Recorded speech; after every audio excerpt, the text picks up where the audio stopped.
This is Where We Live. I'm Lucy Nalpathanchel. Beetles are bugs you love to hate if you're trying to grow cukes or flowers in your garden, like Asiatic lilies or roses. Coming up, we'll hear about an exhibit that may change your mind. We'll speak to a photographer whose work is now featured at the Yale Peabody Museum of Natural History. It's called Beauty and the Beetle. That's later. First, summer starts next week, and that means the growing season is picking up. What questions do you have about what to plant this time of year?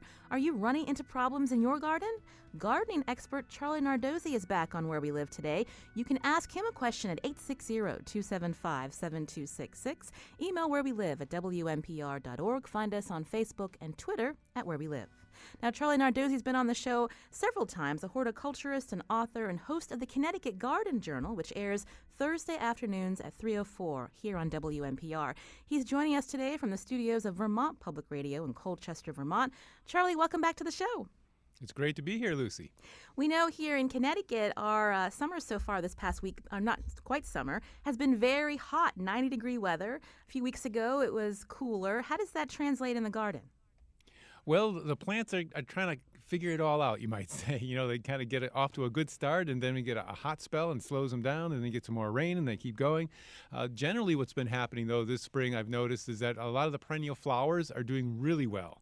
They've liked that cool weather that we had earlier with a lot of rain, and so we're getting that English garden, that English cottage garden effect, that beautiful lushness with a lot of flowers, peonies blooming, irises blooming. So that's going to continue for a little while. But on the downside, if you're a warm season loving kind of flower or vegetable, like a melon, for example, you've been waiting for some hotter weather. We've had a few little stretches there, but nothing really consistent. So I think hopefully things will start picking up when we get to the solstice and beyond that. How do those cooler temperatures translate to the pollinators, our bees, for example? Well, during those cloudy, cool weather, they're not going to be flying as much. So hopefully they've done their pollination duties back in May when things were flowering, the apple trees and other kind of fruit trees are blooming. The fruits that I've seen in my yard are doing very well. So the pollination has happened. There was enough warm weather and sunny weather for the bees to get out there to do their pollination activities. But if you're noticing you're not getting as much fruit set on your berry bushes or on your trees, that might be one of the reasons, is that cool, cloudy weather thwarted them a little bit. Now, we're also hearing that the strawberry season is delayed by a couple of weeks. Should we expect that with the blueberries to come next month, too? Well, again, it kind of depends on the weather. You know, it's going to pop back up here this weekend, get back up in the 80s, close to 90 again. So, you know, if it can stay consistently warm for a while, then the blueberries will kind of catch up and everything will start really kind of being more on schedule. So I would not say that it's definitely going to be slow for the blueberries, but definitely because of the cool weather earlier, these strawberries are a little bit later this year. And we'll get some advice from you in a little bit about growing berries. But since it's mid-June, Charlie, what should people be planting right now? Yeah, so a lot of times people kind of think, oh, I'll plant on Mother's Day or Memorial Day, the traditional days of planting flowers and vegetables and other kinds of plants.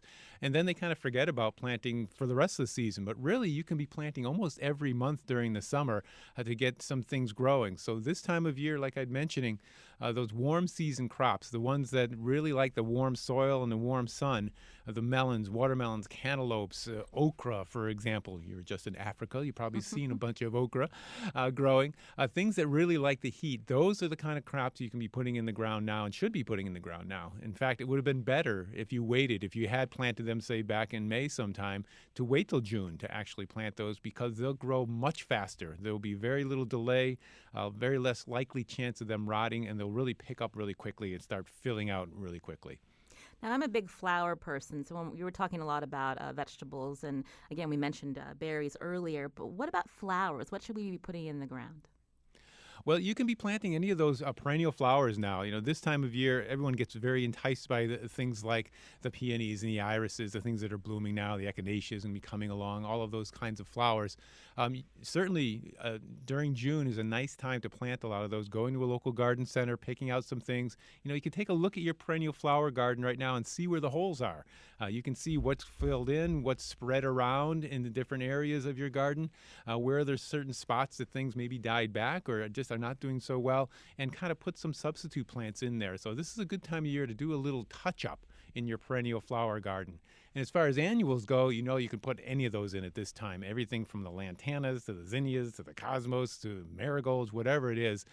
You can pop those in containers and raise beds. And again, those are nice filler plants for a perennial flower garden if you have some spots where the color really isn't popping like you'd like, or you just want to have a little more color throughout the summer and fall on a consistent basis. Annuals are great for that. Now, greenhouses are full of choices this time of year in mid-June. Are you going to get bargains on the annuals? I hope so. Yeah, a lot of greenhouses are trying to clear out their stock of vegetables and annual flowers. So you're going to see a lot of sales. Definitely hanging basket sales, 6-pack sales, 8-pack sales. If you go towards the end of the month, they might be begging you to take them away. Please take these. So yes, if you're a good economy shopper, you want to get out there and get some good deals, this is a good time to do that. You mentioned baskets. Some of the arrangements that you see at the greenhouses are beautiful, but they're a little pricey. If someone wanted just to create their own container for their porch or for their patio, what plants do you recommend, these annuals? Well, one way to really get a nice container that pops and to get the most from the space that you have is do a planting technique called a thriller, filler, and spiller. And this is a technique where you're maximizing the amount of space that has flowers in it. So thriller means you want to get a tall plant to sit right in the middle of your container. So this could be something like some of those ornamental fountain grasses, for example, or something a little more exotic like a phormium, something that has those lance-like leaves to it, stands up pretty tall. Could even be a canna lily for that matter. And then around that plant, you want to put what we call filler plants. And these would be more rounded plants that would fit in under the base of that thriller plant. So they could be things like some of the snow-mound artemisias or the profusion zinnias or some salvias or some marigolds, something that's going to have maybe a foot or so height to it and fill out really nicely. And then the final piece of that would be what we call the spiller plants. And those we put around the pot edge. And these would be ones that would cascade, like the scavolas and the calabracoas. I always think they sound like Italian sausages. And petunias and anything that's going to be cascading, alyssums, lobelias. So what ends up happening when this really matures is that you have this container that has a height of a couple feet up in the air with those beautiful thriller plant, a nice middle to it that's all filled out, and then those cascading annuals down to the ground. So literally 2 or 3 feet, you have nothing but flowers and color and interest. So we're going to tweet that out. Thriller, filler, spiller for containers. And Charlie, have you trademarked that phrase? Oh, no, that's been around for a while in the horticultural world. We know you are a horticulturist and an expert. If you have a question for Charlie Nardozzi, the number 860-275-7266. We're getting a tweet from a listener, Charlie. Peaches from the tree started growing from a peach pit in the compost in 2010. So an interesting way to start a fruit tree in your garden. Apple trees, is it too late to plant those? Oh, no. Yeah, any of the fruit trees is a good time to plant those as well. A lot of the fruit trees, what they need is moisture, and that's really key. And we got, obviously, a lot in the spring, and so the moisture in the soil is still pretty even. But also the key is that if you plant them now this time of year is to keep the roots nicely moist throughout the growing season for this first year. And there's a number of ways you can do that. Certainly adding some mulch around the base of that plant so that the moisture stays in the soil, doesn't dry out during our hot and dry periods that we always get in the summertime. That's a nice way to do it. But there's another thing you can add, and they're called gator bags. Gator just like the alligator. And they are plastic bags that you fill up with water, and they wrap themselves around the trees. You've probably seen these. A lot of public works and parks departments will use these when they're planting shade trees and street trees. And these bags, you just fill them up with water. They can hold like 20 gallons of water, and they slowly ooze out the water out of these little holes in the bottom. So you can just fill it up and then leave it for 3, 4, 5 days and not have to worry about it. And that way you're ensuring you get a nice consistent supply of moisture to the root system for those trees so they really can grow. You mentioned watering. We were talking about the hot temperatures that we've been experiencing, especially here in Connecticut. We know now that the drought advisory in our state has been lifted, but what are some tips for people to be watering where maybe having more rain barrels and how you set up the sprinkler systems in your garden? Yeah, so if you can save some water by collecting it off your gutter system with rain barrels, that's always a great way to have water on hand in case we do get some more drought. You always do. We're going to get dry periods in July and August where there'll be a weeks where it doesn't rain and it's hot and it's windy and plants are suffering a little bit. So if you can accumulate some of that water in barrels and then you'll have that to put on those plants, that'll be a nice way to do it. I mentioned before about mulch. That's always a nice thing to do. But another way to really make sure your plants can withstand a dry period in the summer is to do really deep watering. And I always say you want to water infrequently and deeply. Most people come home after work and they get the hose out with the little nozzle, and they're just kind of spraying the garden down. And that might be nice for little seedlings, but once those plants have good root systems, you really want to spend a little more time watering and do it so you soak down at least a good 8 to 10 inches in the soil. And what that'll do is that the roots will follow that water down, and they'll be really deeply established so that when we come into July and August and it gets dry, they'll have those lower reserves of water that are deeper in the soil to help them get through that kind of drought period. So it might mean instead of doing that daily, maybe once or twice a week, you spend a little more time really soaking that water in with your hose or with a sprinkler system.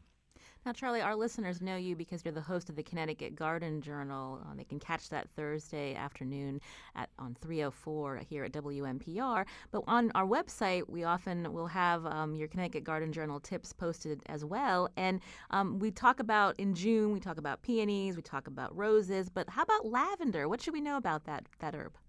Well, lavender is coming into its own, too, and there's some great lavender farms in Connecticut. You can go visit and see not only these beautiful fields, you feel like you're walking in Provence. You see these beautiful fields of lavender, but they also, of course, lots of lavender products, too. Lavender does grow as a perennial in our area, and it does really well. You just have to get the right varieties. So there's certain varieties that are more winter hardy than others, and those tend to be the English lavenders, like Munstead is one and Hidcote is another one. So look for those varieties when you're thinking of growing lavender. And then lavender likes a lot of sun. Think the Mediterranean. A lot of sun, kind of dry periods through the summer, and kind of moisture in the winter. But they also need really well-drained soil. So if you have a clay soil situation or a place where you're thinking of growing lavender, but it's very exposed and it's really heavy soil, may not be the right location. The best places, of course, is somewhere where it's protected from the northern and western winds and has a nice kind of a sandy loam soil, so it's really well drained.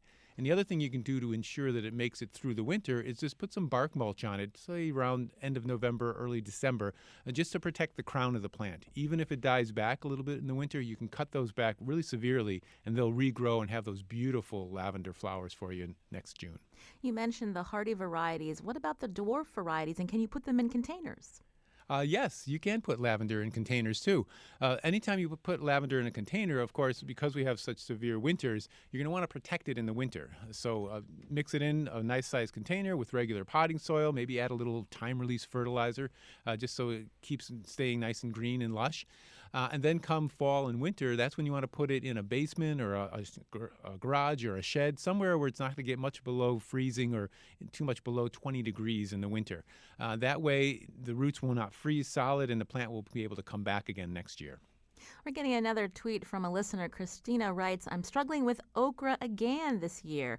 They started them in the greenhouse, planted them Memorial Day, and now the plant is disappearing every time she goes out to water. She has no idea what's getting at it. Ideas, treatment, and she loves hearing you on WNPR, Charlie.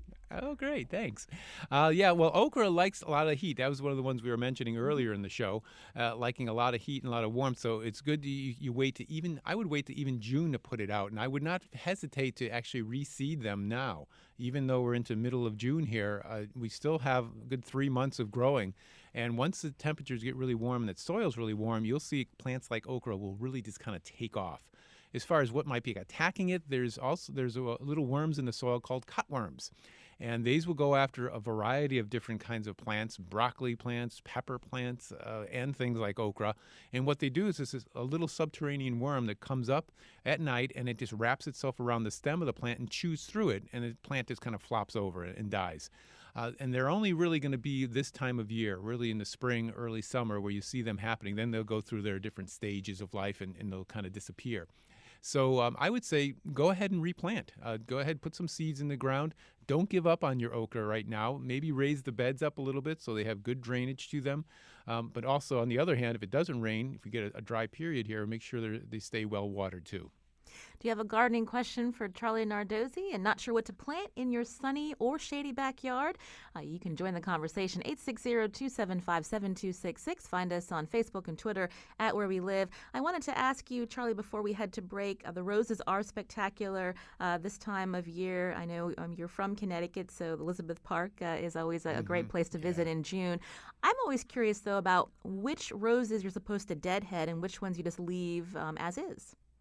Well, it really is more of an aesthetic preference than anything else. I always like to keep like the species roses, the Rosa rugosas, for example, or the sweetbriar roses that have beautiful hips on them. I like those, do their flowering thing and then let the rose hips form, because the rose hips are beautiful in and of themselves, especially when we get towards September and they turn a brilliant orange or a brilliant red color. So if the rose variety you're growing has nice hips, you might want to just leave those dead flowers on there and let them go beyond that. If, on the other hand, you have a hybrid rose, a hybrid tea or a floribunda, or one of those roses that just keeps pumping out flowers all summer long, I would say go ahead and deadhead those. They tend not to have the beautiful hips to them, and you want to get more flowers. So by deadheading, you'll encourage more blooms. And I don't want to forget about the peony. They're looking really lovely this time of year. Yes. But the tree peony, tell us about that.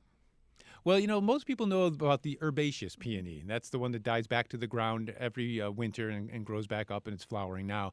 But there is another type of peony called the tree peony that actually grows into a small shrub, and it has a woody structure to it, and it's a really cool plant. And it's more rare. You don't see it as much, but I would really love to see people using it more and more in the landscape. The nice thing about these tree peonies is they are more architecturally interesting because they're a shrub.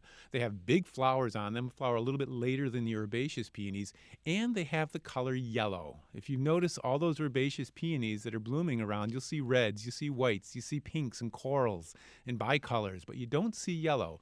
That's a color that's been hard to find in the herbaceous peony world. The tree peonies have that color, so you can grow that one in your landscape to have that beautiful flower. If you don't want to wait for a tree peony to grow into a big peony and get that color yellow, you can get what we call the Ito hybrids. This is a cross between the herbaceous and the tree peony, and it has different colors, including yellow.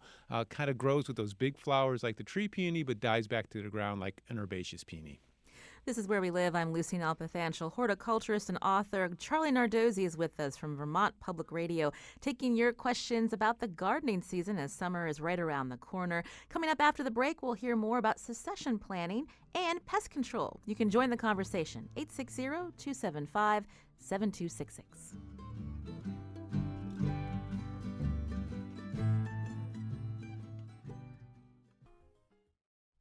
This is Where We Live. I'm Lucy Nalpathanchel. We're celebrating Friday and the arrival of summer next week with a show today focused on gardening. Horticulturist and author Charlie Nardozzi is with us. You know him as host of the Connecticut Garden Journal, airing Thursday afternoons at 3:04 on WNPR. Do you have a question about your garden? Join us, 860-275-7266.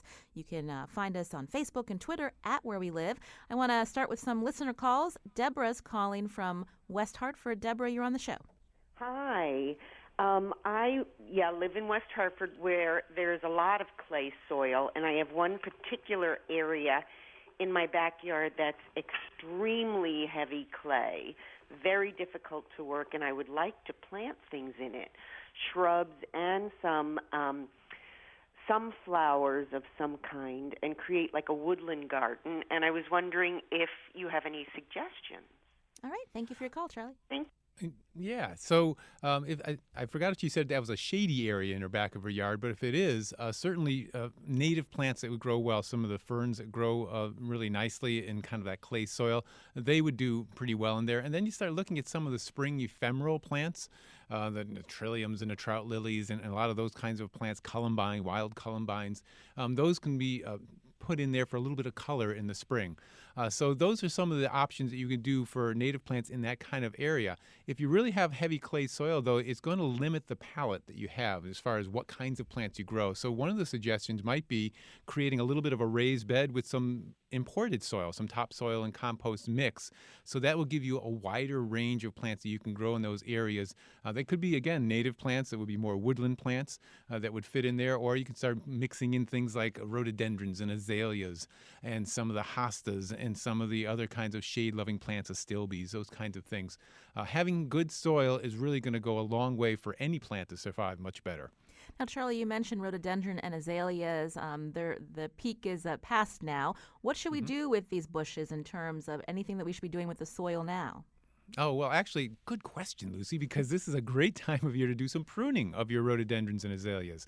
Because after those flowers fade, you'll start seeing there's a lot of new growth coming out. This is a good time of year to do a little restructuring and repruning of them so you can bring down the height of them. One of the issues I know a lot of people have is that, especially those large leaf rhododendrons, they get too big for a space. My mother used to have one by her house, and it was just kind of huge, and every year we'd whack it back, and every year it'd grow back up again.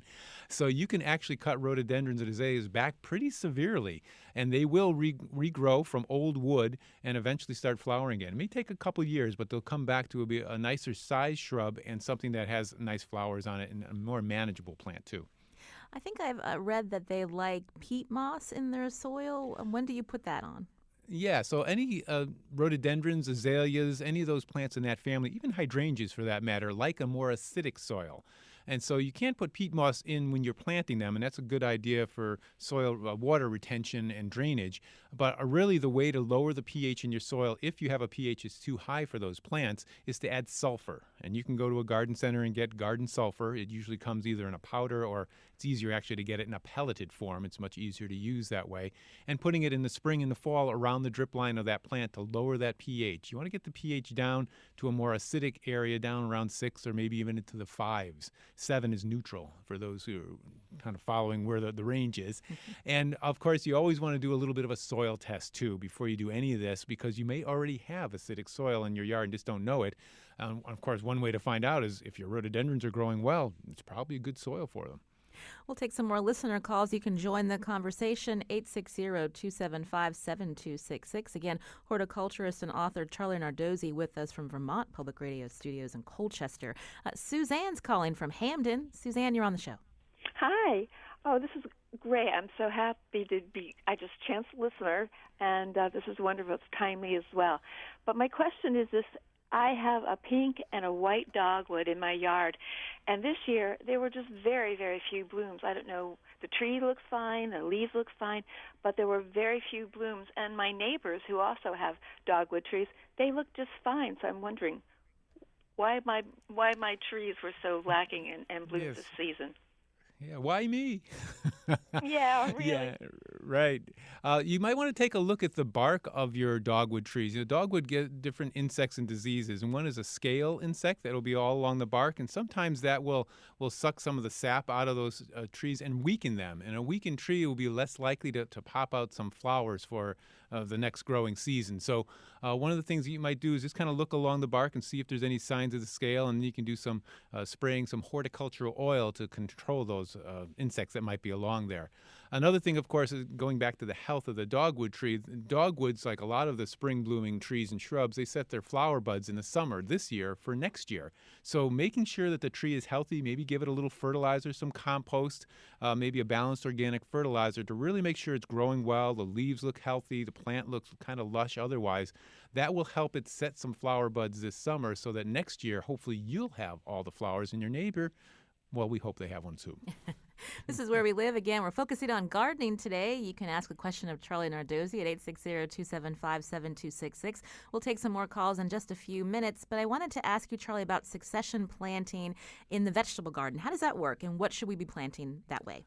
Yeah, so if you were right on top of your vegetable garden, planting peas, for example, in April, and lettuces and radishes and things of that nature, a lot of those will be, well, I know our radishes and lettuces are kind of winding up already from that first planting, but the peas are coming into their own. But very soon you'll have a whole bed that'll be kind of open, and it's only June, July here. So you'll have a lot of opportunity to replant things. So with succession planting, the idea is to plant plants in beds so that you can have other plants coming right after after them, and so you get 2 or 3 crops in one season. So, for example, if you did have peas, lettuce, and radishes in one bed, once you pull all those out coming into the end of June and July, you can plant beans. Bush beans you can plant till the end of July and still get a good crop of those. So that would be a good example of something that you can plant that time of year. Then on the other end, when you have, say you did beans and you pulled them all out in September and you're really happy with your crop, you still have time to plant some kale or some Swiss chard or some even light crop of radishes for the fall. So you'll have some plants going in a little bit later then. So succession planting can be done that way. And another way to do a succession planting is to mix and match plants that have different growth styles to them. So for example, tomatoes are in now, but they're small plants. And if you space them properly, they should be 2 or 3 feet apart. That means there's a lot of space in between. You can sow arugula in there or any kind of mixed greens or some radishes again, or any kind of quick maturing Asian greens, things that will grow up and you'll be harvesting within a month or so. So you can have those crops growing between the eggplants, the tomatoes, the peppers, those plants that are spaced far apart, the squashes. And then you'll harvest those before those other plants get big enough to shade them out. So you get 2 crops from one bed just by knowing the plant's different growth styles. We mentioned briefly berries earlier in the show. I see a lot of blueberries, obviously not quite blue yet on my Right. blueberry bushes. But what should I be doing to keep the birds and the deer and maybe possibly the stray bear from coming by and snatching those off? Yeah, right. So, yes, the birds are getting very interested. I grow honeyberries. Now, honeyberry is a very early berry. We've been eating them actually the last couple of weeks, but the birds love them, especially this time of year. So what we do is we put netting over our berries. So it'll be, whether it be a honeyberry, a strawberry as they're starting to come in, and the blueberries pretty soon. We do some kind of netting over them so that kind of keeps the birds out. Other things you can do, though, that seem to be effective is use this holographic tape. This is a tape you can buy from a garden center, and it's kind of a silvery color to it, and you just stream it across where your berries are, whether it be a bed or some fencing, so that it flutters in the breeze. And what happens is by the fluttering in the breeze, it reflects light back up, and it confuses the birds. So we put that out. We also put the Hawkeye balloons out. It's another thing you can find at garden Where centers. do you get? Really? I've never seen Yeah. that before.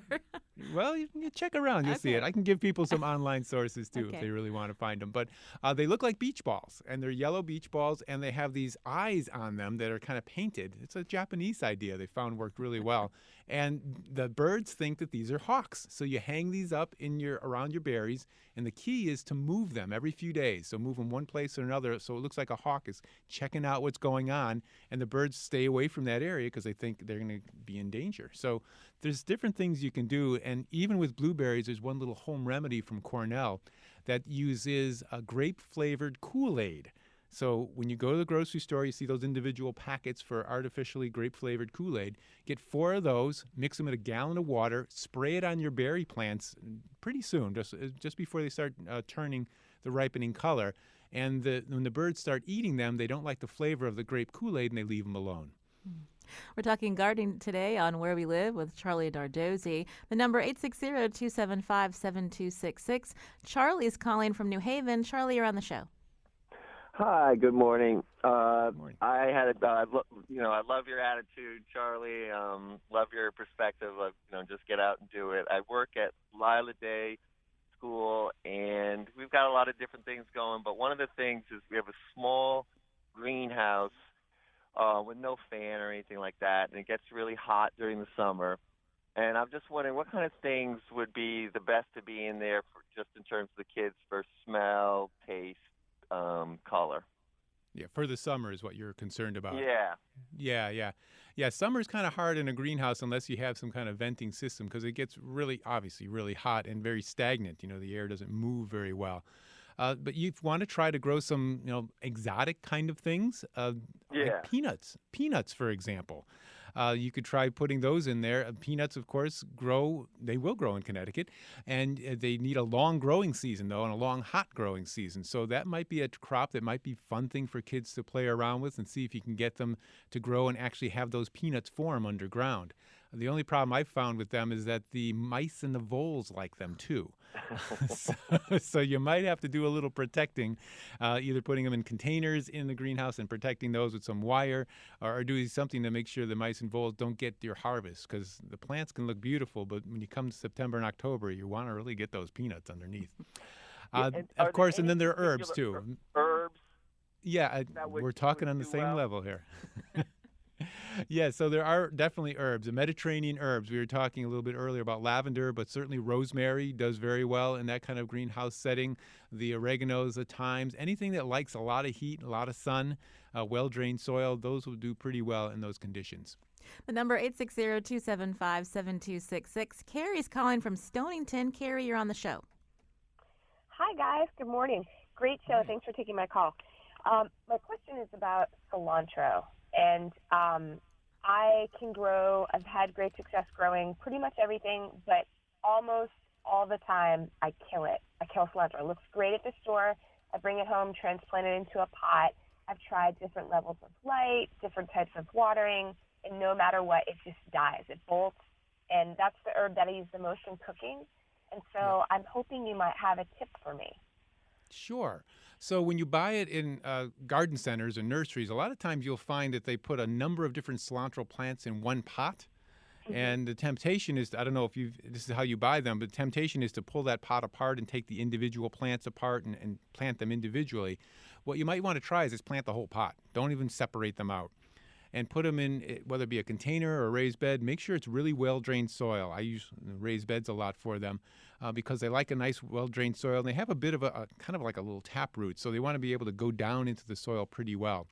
But by not disturbing those roots, you might have a better chance to get them to really fill out and start growing. And with cilantro, especially if you have it in the garden, once you can get it to actually get to the flowering stage and set seeds, you will have cilantro forever, because it sets seeds and it goes all over the place. And I pick it out of our pathways, I pick it out of our beds, I pick it out of everywhere where it's self-sowed. So you might want to try leaving it when you get it as a full plant with a lot of different little plants in that. Put the whole pot in the ground. Take it out of the pot, but put the whole container in the ground. And also make sure that it has really well-drained soil. Charlie, we're talking a lot about the things we love in our garden, but weeds are not one of them. And I've noticed that they're popping up more now with the weather. Is this something that people can work on this month where they won't have to worry about it in August, September? Or is this something you just have to keep doing as you see? Yeah, tomorrow. That would be a good time to do it. Actually, yesterday right would have on been that. a good time to do it, yeah. So with this weather, it's great weed weather. We get warm temperatures, we get rain, and then it get warm temperatures again. You're getting a lot of annual weeds starting to germinate. The lamb's quarters, the pigweed, the galansogas, the purslanes. And these are weeds that look very innocuous right now, but in another month or so, they'll take over your garden. So what I would suggest is go out tomorrow, early in the morning when it's a little cool still, get a hoe that has a small blade with nice sharp edge to it, and just walk around your garden and just what I call scuffle. You're just going to walk around and you're just using that hoe to just cut right below the soil surface. And you're just doing it right around your plants, whether it be vegetables or flowers, whatever it is, just to cut the surface of the soil. What that's doing is it's cutting that tender roots of all those weeds that are starting to germinate. And then we get some warm weather or sunny weather and they'll die pretty quickly. If you do that now and do it pretty religiously now for the next couple of weeks or so, you'll find that you have very few weeds you have to worry about come July and August because the plants have filled in, they've shaded them out, they won't get more weeds germinating, and you've killed all that early population of weeds. Cheryl's calling from Plantsville. Cheryl, you're on the show. Oh, thank you. Yes, I have a question about my rhododendron plant. The water department wants to come in to reach some equipment, but they want to dig up the rhododendron plant because where they need to get at their equipment is right at the root of the plant. And I said, not now, it's blooming. No, you kill the plant. They don't have an arborist, so I need to tell the management company or the board when the water department can do this, and I would be willing to get a group of people together to get the plant back in the ground if that's possible. Or is this going to destroy the plant? When should we do it? And what should we do to get it back in so it will live? And is this a big plant that's been in the ground a long time? Yes, it's been in the condominium complex for a long time. Okay. Well, it's right to the left of my staircase. So, it's maybe 3 feet across. Okay, so And not it's too about- huge. It's about maybe 4 feet high. Okay. Yeah, so ideally, and the water department won't want to hear this, the best time to move it would have been in the spring, as it was starting to come out of dormancy. But they have to do this work, and I understand that. So if you can get them to wait till it's done flowering at least, then that would be the time to move it. So it'd be pretty soon, very soon actually, that it'll be able to do that. And the key thing when you are going to move it right here in the growing season, when it's really actively growing, is make sure you really get a good-sized root ball when you dig it up. So try to dig up all around the edge. Try to get as many roots as possible. Move it to wherever you're going to transplant it. And I'm hoping that you're transplanting it somewhere where it can stay and you don't have to move it back again, because that will create even more stress for the poor plant. And you might even consider cutting it back a little bit too, especially if it's very lush and it's got a lot of growth on it, because when you destroy some of those roots in the transplanting process, it's going to take away that root's ability to take up water to keep those leaves healthy. So you might have to cut back the top a little bit. But if you cut it back, get a good root system, keep it well watered all summer long, put it in a shady spot. If you do have to put it there temporarily, then move it back again. Put it somewhere where you can keep it well watered, put some mulch around it, and then try to move it back as soon as they're done with that work. This is where we live with Charlie Nardozzi here. I'm Lucy Nalpathanchel. We're taking your calls on gardening today. One more rhododendron question for you, Charlie. This one's from Judy from Salem. Judy, you're on the show. Thank you for taking my call. Appreciate what you're doing this morning, and hope you have a great day. My question is, I have rhododendrons, and after they blossom, the leaves start getting yellow, and they get black spots, and they drop. So I have very leggy plants, and I don't know what that is or what causes it. Yeah, so the yellowing of the leaves, it could be a nutrient deficiency there. It could be that the soil is too heavy for them, so the roots are dying back a little bit, so they can't take up the moisture to support those leaves. The black spots on the leaves could be a sign of some diseases that are coming in, but it sounds like it might be more of an overall health problem of the rhododendron versus a specific disease that's causing that issue. So one of the things you can do is putting some compost down around that plant, especially if it keeps coming back every year, but it seems like it has this issue. The other thing you can do, of course, is if it is small enough plant and it's easy to move, to put it in a different spot. Maybe that's just not the right location with the soil and the light levels. And it might need a spot that has better drained soil and it gets maybe some morning sun, and that's about it. The rest is shade. And that might be a better opportunity for that plant to really start thriving. If it does this every year, I would probably lean to do that. And the best time, of course, to do that would be more towards April, so the plant can have some time to recover. But you could do it after it's done flowering this year. Now, one more call before we head to break. Swati's calling from Guilford. Swati, you're on the show. Hi there. Thank you so much for taking my call. My husband and I have recently gotten into gardening, and unfortunately the way our yard is set up, we can't garden in one area. We have it kind of spread out. And this year what we're running into is some sort of critter, we presume rabbits, have been eating our garden. So we planted radishes. We have several squashes that we were growing from seeds. And within the past 2 days, at least half of our crop has been eaten. And so fencing is a little bit more difficult for us because of how spread out our garden is. I was wondering if you had any other recommendations. Yeah, fencing is be the best thing if you could do it, but I understand your situation where it's spread out. So you can try some different repellent sprays. They sometimes will work, and they can be anything they have like rotten eggs in them or cayenne pepper in them. There's one that I use that works really well with animals. It doesn't smell great when you first spray it. It's called Plant Skid, SKYDD. That's a Swedish word that means protection. And what is in that container is slaughterhouse waste. So when you spray it on, it smells like blood and not very nice. But it dissipates quickly. So, spray it and then go away for a couple hours and then come back. Once it dissipates, though, you don't smell it, but the animals still do. And I've found that that's been really helpful and effective, and it lasts a while. Now, if you're growing a lot of vegetables, you might have a little inclination not to do something like that. So you might want to stick with the garlic sprays and the cayenne sprays. This is Where We Live. I'm Lucy Nalpathanchel, gardening expert and horticulturist. Charlie Nardozzi will stay with us after we come back from the break. But coming up, we're going to ask him about bugs, specifically beetles that plague your gardens. But first, we want to preview a unique photography exhibit on view now at the Peabody Museum in New Haven. It's called Beauty and the Beetle. We'll hear from the photographer after the break, and we'll continue to take your calls. 860-275-7266.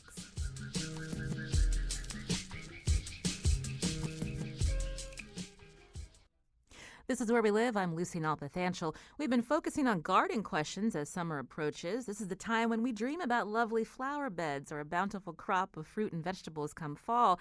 But pests can dash those dreams, pests like beetles.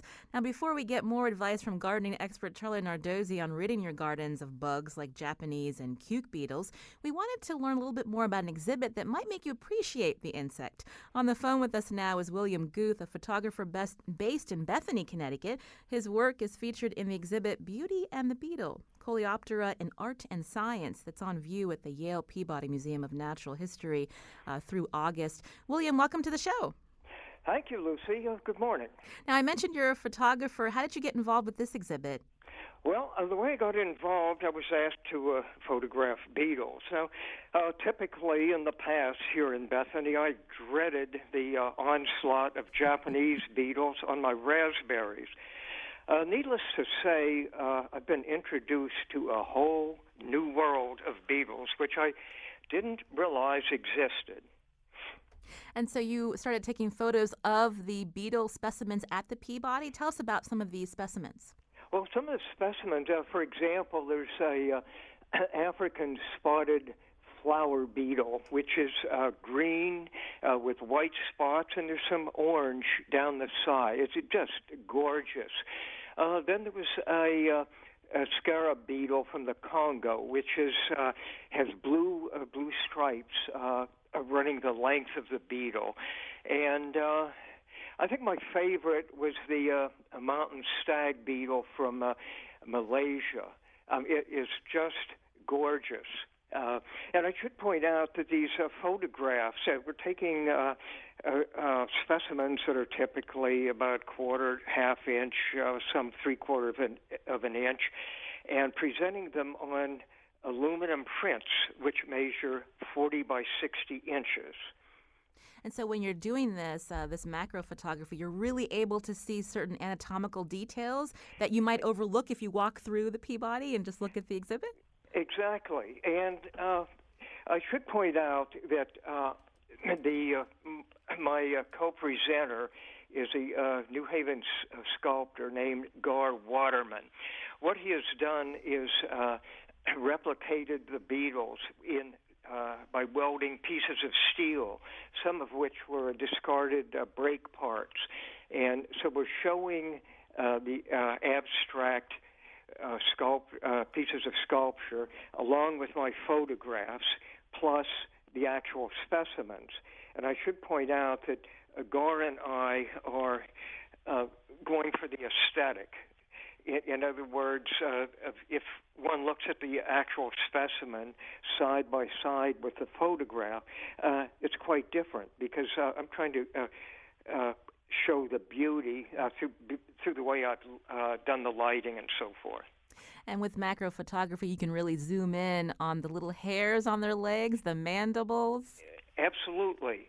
And unlike a scientist looking through a microscope that would see bit by bit, probably like the blind man and the elephant, here we can see at that magnification the whole specimen, and then one spotlight of attention can focus on the individual parts in exquisite detail. Well, it sounds like a really interesting exhibit, William. What do you want visitors to take away when they see your photographs? What I want them to take away is that a beetle, it's a whole new world. In fact, I think there's close to 400,000 different beetles in the world. And what I want them to take away is not to think of a beetle as some drab, creepy, crawling thing, but a object of beauty. And for example, at an 8-year-old grandson of a woman at the exhibit looked at a photograph and looked at a specimen and said, well, that's not at all like your picture. So I took out on my key ring a little LED light, and I said, look, and I moved the light around the actual specimen, and it bloomed depending on the angle of the light. And so essentially that's what I was doing with the photography. Well, And what I'd like them to take away is Henry David Thoreau said, it's not what you look at that matters, it's what you see. So I would suggest to all your gardeners out there that on a rainy day that they come down to the Peabody and look at the exhibit, look at the variety of what they deal with. And I think when they come back to the gardens, they will see things in a different light, as it were.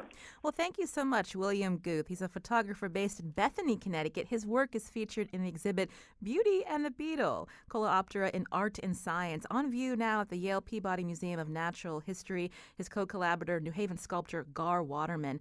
William, thank you so much for joining us. And I wanted to go back to gardening expert Charlie Nardozzi. So a different perspective on beetles, Charlie. But we did mention, he did mention beetles on his raspberries. This time of year, you might see the Japanese beetles emerging.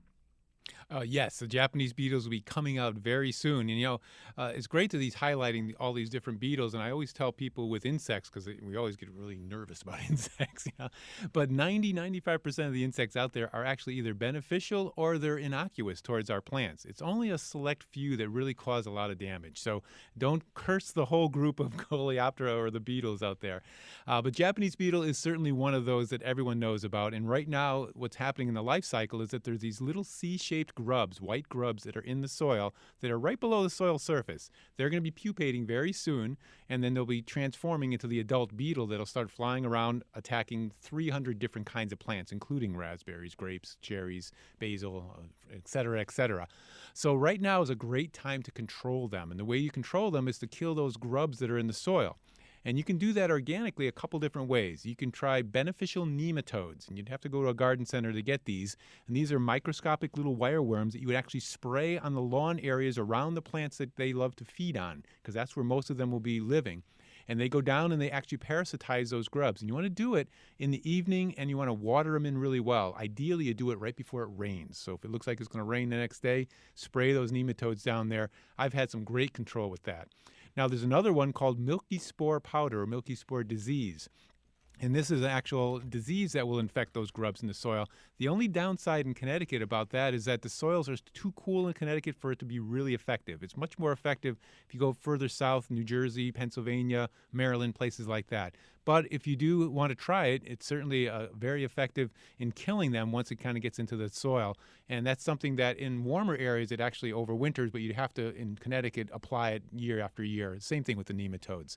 So that's a nice way to kind of get on top of the grubs.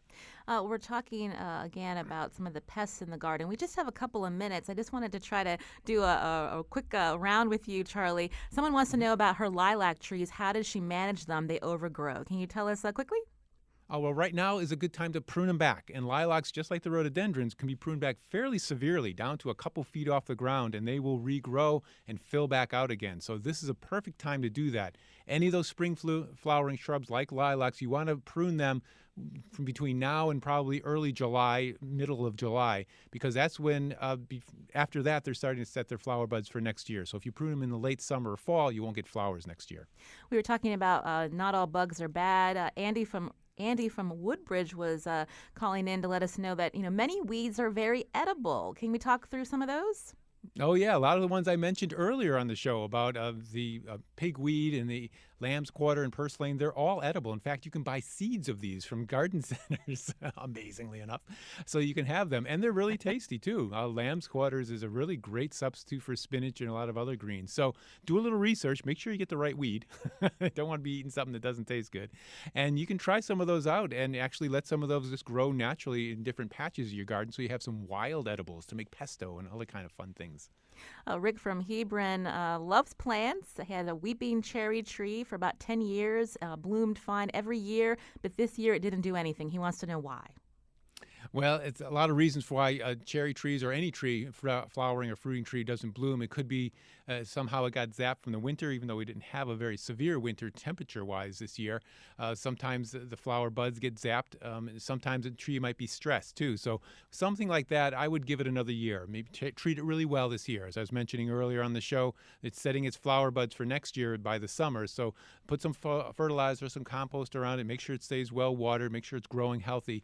And then if next year it's not really doing well, then you might consider a replacement. We didn't talk much about mosquitoes or ticks. We know. Are there any plants that you can put in your garden with just 30 seconds, Charlie, that could help repel these bugs? Oh, I wish I had an answer in 30 seconds. No, there really isn't any plants that'll repel them. There are some plants on the market that people say the mosquito repellent plants. They're kind of geraniums with that citronella smell to them. If you rub them on your body, they'll work. Otherwise, not so much.